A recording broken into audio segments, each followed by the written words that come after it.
Jamiatul Islamiyah Al-Hukumiyah Sumatera Asyamaliyah State Islamic University North Sumatera. Assalamualaikum warahmatullahi wabarakatuh. Waalaikumsalam warahmatullahi wabarakatuh. Di sini sebelum kita melanjutkan kegiatan layanan konseling kelompok, ada baiknya siapa yang sukarela membawakan doa tersebut. Terima kasih kepada saudara-saudara semua. Sebelum kita memulai layanan konseling pada sore hari ini, ada baiknya kita berdoa. Berdoa dimulai.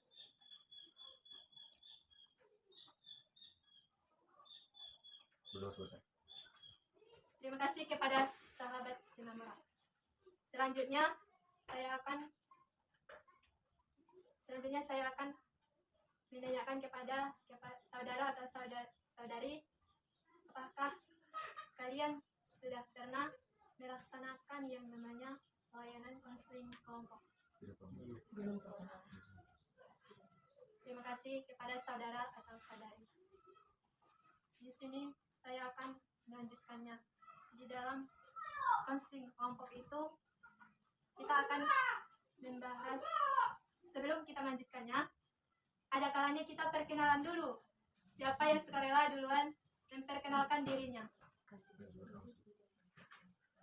Baik, perkenalkan, nama saya Salah Semoga. Saya berasal dari Desa Asri Motorkis, tanggal lahir Desa Asri Motorkis, 23 Desember tahun 2000. Terima kasih kepada saudara-saudara. Perkenalkan, nama saya Akan Lubis, nama saya Semangat, Saudara saudari, Perkenalkan, nama saya Roda dari Simbolongan. Alamat saya Galanggang. Tempat tanggal lahir saya Pasar Tenja 7 Agustus 2001. Perkenalkan, nama saya Linda Permatasari Simamora. Alamat Komplek Al-Muhajirin. Tempat tanggal lahir 10 Oktober 2000 di lingkungan 1 Cibubur. Perkenalkan, nama saya Lydia Fetniar Hasibuan. Tempat tanggal lahir Desa Hurung Jilok 15 Maret 2001. Terima kasih. Selanjutnya saya akan memperkenalkan diri. Nama saya Yola Amelia Lubis, alamat Sigarus Dulu, dan pada tanggal lahir Sigarus Dulu 7 Juni 2001. Baiklah, sebelum saya akan melaksanakan kegiatan tersebut, yang pertama saya ingin menanyakan kepada saudara atau saudari, ada yang tahu apa pengertian dari layanan konseling kelompok? Saudari, siapa yang sukarela duluan? Saya.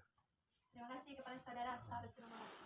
Jadi menurut saya layanan konseling merupakan pelayanan atau bantuan yang diberikan oleh seorang ahli atau konselor kepada individu untuk meningkatkan kemampuan sehari-hari yang lebih efektif. Terima kasih kepada saudara. Apakah saudara? Saya izin memberikan penjelasan. Menurut saya pribadi, pelayanan bimbingan konseling itu adalah suatu bantuan seperti yang disampaikan oleh saudari ini yang diberikan oleh konselor kepada klien dengan tujuan untuk memecahkan suatu masalah dari klien tersebut. Mungkin itu saja. Terima kasih. Ada lagi, saudara? Baik, saya akan menjelaskan pengertian dari layanan konseling kelompok. Layanan konseling kelompok itu adalah layanan yang diberikan kepada anggota kelompok dalam pengentasan masalah yang dialaminya melalui dinamika kelompok. Ada yang tahu apa itu tujuannya? Ya. Mungkin tujuannya dapat meningkatkan kita dalam berbicara di depan umum. Terus yang kedua, berani mengemukakan pendapat kita, saran, argumentasi, serta ide. Terus yang ketiga, mungkin kita mampu mempertanggungjawabkan pendapat yang kita berikan nanti kepada konselor. Terus yang keempat,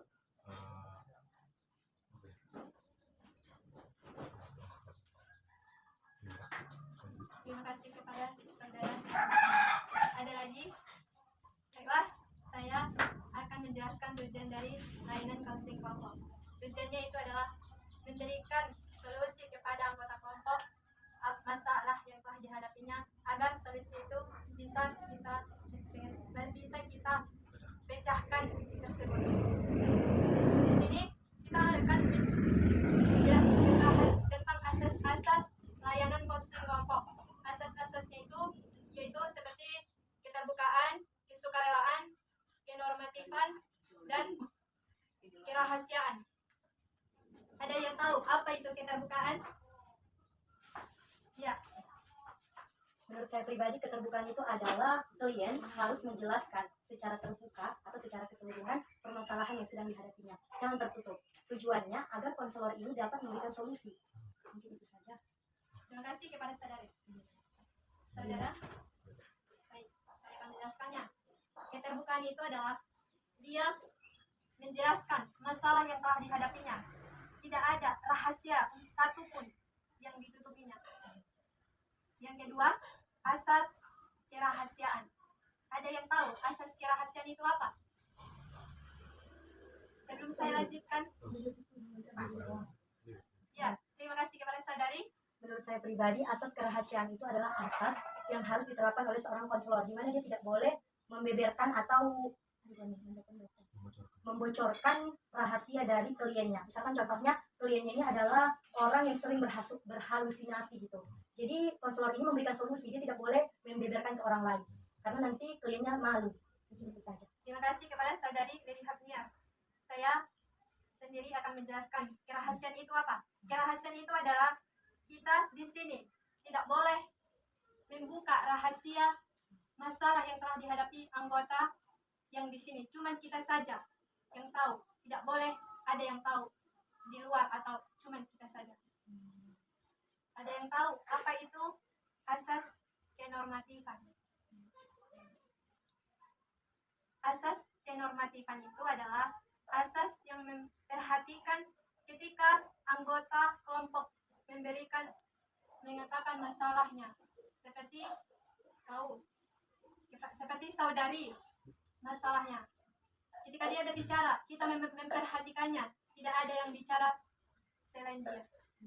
Berarti saling menghargai. Kesukarelawan, ada yang tahu asas kesukarelawan?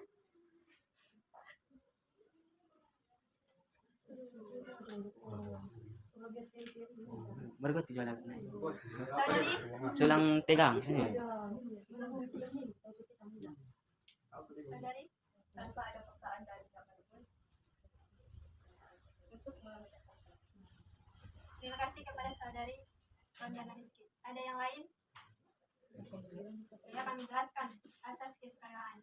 Asas kesukarelawan itu adalah asas yang dia berikan, yang rela atas masalah yang telah dihadapi oleh anggota kelompok. Dia duluan mengatakan masalah yang telah dihadapinya. Cara pelaksananya itu bentuknya letter U seperti ini. Tujuannya agar saling memperhatikan, agar saling tidak membelakangi satu sama lain. Seperti inilah yang kita lakukan. Di sini saya akan menjelaskan, saya akan menanyakan kepada saudara-saudari apa saja masalah yang telah kalian hadapi.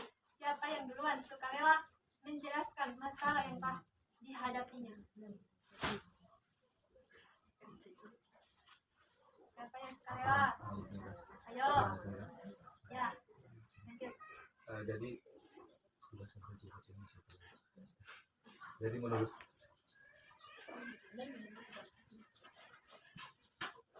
Ada.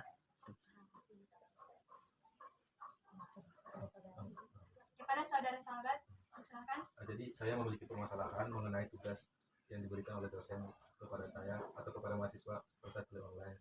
Menurut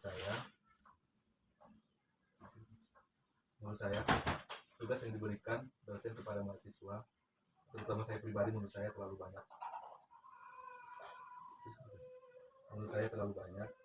Karena memiliki kesibukan yang sangat banyak. Misal saya kuliah sambil kerja, jadi menurut saya hal itu merupakan masalah bagi saya. Terima kasih kepada saudara sahabat. Saudara? Apa masalah saudara? Assalamualaikum warahmatullahi wabarakatuh. Ya, di sini saya ada masalah dalam kehidupan yang dimana kalau disingkat itu merelakan atau mempertahankan. Yang pertama tuh merelakan itu adalah pekerjaan saya yang sekarang ini yang saya jalani. Soalnya keinginan orang tua saya ingin melanjutkan cita-cita saya itu. Tapi saya sudah terlalu nyaman dengan pekerjaan saya yang sekarang, jadi saya perlu solusi yang untuk merelakan apa melanjutkan. Terima kasih. Saudari Lidi, Baiklah, bismillahirrahmanirrahim. Assalamualaikum warahmatullahi wabarakatuh. Wah, Ini sebenarnya bukan masalah saya, tapi masalah dari ada sahabat saya. Masalah ini berawal dari awal masuk kuliah, di mana dia ini merupakan salah satu anak pesantren. Dimana kita ketahui pesantren itu tidak berbaur antara laki-laki dan perempuan. Jadi saya berpendapat atau dapat saya lihat, dia ini orangnya cerdas. Ya cerdas. Dia orangnya rajin, cerdas. Tetapi setelah kuliah, dia seolah-olah seperti orang yang tidak mengetahui apa-apa. Apa alasannya? Jadi gini, dia tidak bisa mengemukakan pendapatnya karena berbaur dengan laki-laki. Karena kan dia pesantren, jadi tidak pernah berjumpa dengan laki-laki, jadinya seolah-olah ilmunya tertutup. Jadi apa solusinya? Ini udah hampir semester 4, dia tidak bisa mengungkapkan apapun yang ingin dia katakan. Jadi apa solusinya untuk dia yang tidak bisa berbicara di depan laki-laki karena berbaur? Padahal dia tahu jawaban yang ditanyakan oleh dosen, dia tahu. Ini apa solusinya untuk dirinya? Memang mungkin lambat laun dia pasti bisa beradaptasi kan, tapi kalau untuk saat ini belum. Jadi permasalahannya itu adalah dia tidak bisa berbicara di depan umum karena ada laki-laki, karena dia merupakan alumni pesantren. Terima kasih kepada saudari Lili Nurmira Kasman. Masalah saya, bagaimana solusi kakak tentang adik saya yang kecanduan main game? Apa yang harus dilakukan untuk mengurangi dia membatasi atau bermain game? Terima kasih kepada saudari Linda. Saudara Rendana. Assalamualaikum warahmatullahi wabarakatuh. Waalaikumsalam warahmatullahi wabarakatuh. Masalah yang saya hadapi adalah saat saya mengajar di kelas anak-anak atau siswa TK, bagaimana cara menarik perhatian anak-anak agar berfokus kepada kita? Karena kan anak-anak keseringan dalam bermain. Terima kasih kepada saudari Rondana Rizky yang telah memberikan masalahnya tersebut. Masalah siapa yang harus kita tuntaskan duluan? Menurut saudari atau saudara? Saya pribadi memilih saudara ganti, merelakan atau pertahankan. Merelakan atau pertahankan? Kalian memilih siapa guys? Memilih siapa? Ganti juga. Oke, baiklah. Biar kita diskusikan. Sudah dapat jawaban. Assalamualaikum warahmatullahi wabarakatuh. Waalaikumsalam warahmatullahi wabarakatuh. Saya akan memberikan solusi atas masalah yang dihadapi oleh saudara ganti lubis. Merelakan dan melanjutkan. Merelakan itu kembali ke dalam hati saudara. Karena di dalam pekerjaan saudara itu, mulai dari tamat SMA, saudara udah langsung mencari pekerjaan di rantau orang. Seperti saudara pergi merantau ke yang namanya kota Jakarta. Di situ kan saudara udah tahu banyak. Ketika orang udah banyak yang kuliah, cuman saudara menginginkan namanya yang pekerjaan tanpa membebankan orang tua. Karena saudara sudah sangat cinta sekali pekerjaan yang telah saudara dapatkan tersebut. Mungkin solusinya itu yang dapat saya sampaikan. Apakah masih ada kawan-kawan yang ingin menanggapi? Izinkan untuk menambahi atau menanggapi, bolehkah? Terima kasih. Boleh. Lanjut. Boleh. Tadi saya sudah mendengarkan jawaban dari kakak atas pertanyaan saudara Ganti. Jadi menurut saya pribadi kan, kalau saya tarik dari pertanyaan saudari Ganti itu, merelakan pekerjaan yang sudah kita nyaman, kita udah nyaman, sudah kita sukai, atau melanjutkan entah studi atau yang penting kita mengejar cita-cita yang diberikan oleh orang tua. Yang pertama itu ada dua. Yang pertama faktornya itu adalah gantikan. Saudara sudah nyaman dengan pekerjaan saudara. Intinya saudara sudah merasa nyaman sekali gitu kan. Jadi sudah merasa cinta dengan pekerjaannya. Pasti susah kan untuk meninggalkan pekerjaan tersebut. Yang kedua, orang tua juga kita lihat.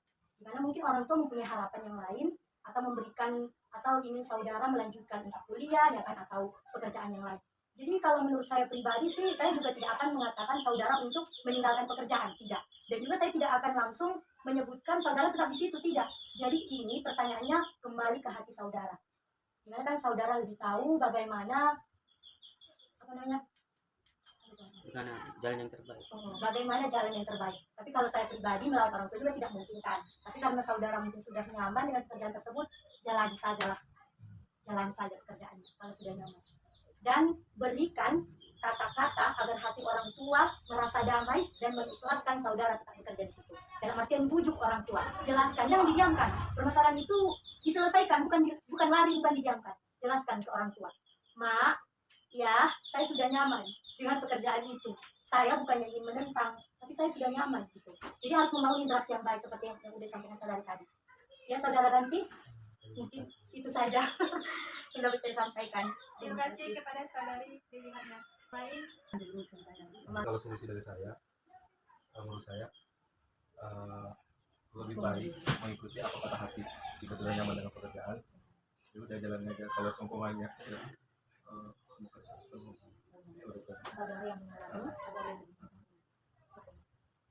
saudara yang mengalami, saudara yang mengetahui, ikuti kata hati. saudara, sahabat semua. Selanjutnya, masalah siapa yang akan kita lanjutkan saya berikan kepada saudari itu adalah memberikan perhatian kepada anak-anak yang telah saudari ajarkan. Seperti memberikan perhatian ketika mereka menulis, kita langsung saja berhadapan di depannya. Kita ajari dia dengan baik agar dia bisa lebih fokus dalam melaksanakan pembelajaran berikutnya. Mungkin cukup di situ yang dapat saya berikan solusi. Ada tanggapan dari saudari? Iya. Selanjutnya dari masalah siapa? Sahabat. Masalah dari sahabat itu tugas yang diberikan oleh dosen kepada mahasiswa terlalu banyak. Memang kita di dunia pendidikan itu harus mengalami yang namanya tugas yang lebih banyak. Karena kan kita yang namanya mahasiswi harus menjalaninya dengan penuh kesabaran, dengan penuh keikhlasan. Serahkan semuanya kepada Allah Subhanahu wa taala. Saling, karena kalau ada kemauan pasti ada jalan. Mengatasi. Cukup sekian. Berarti harus ikhlas, harus Harus sabar. ikhlas, harus sabar. Cicil. Cicil seperti kan umpamanya dosen hari ini memberikan 3 tugas. Dicicil Kerjakan. lah. Umpamanya kan jam pertama mata kuliah bimbingan konseling kayak gitu kan. Di situ itu yang pertama kita kerjakan. Karena kalau kita mengerjakan langsung ketiganya, kepala kita pun harus pusing, mata kita pun sakit. Mungkin cukup sekian yang dapat saya sampaikan. Jadi kan intinya tugasnya itu jangan ditumpuk-tumpuk ya, Iya. kan? Dicicil terus. Dicicil. Dan juga jangan dipikirkan, tapi apa? Dikerjakan. Nah, di mana ada kemauan, di situ ada jalan. Panjang doa juga. Kepada Allah Subhanahu wa taala.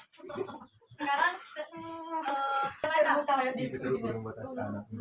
Ini pendek-pendek sebenarnya. Terima kasih anak yang telah Dalam dalam menggunakan HP dengan saudara katakan tadi, Itu dulu dia. jika harus disiplin waktu mempergunakan HP tersebut.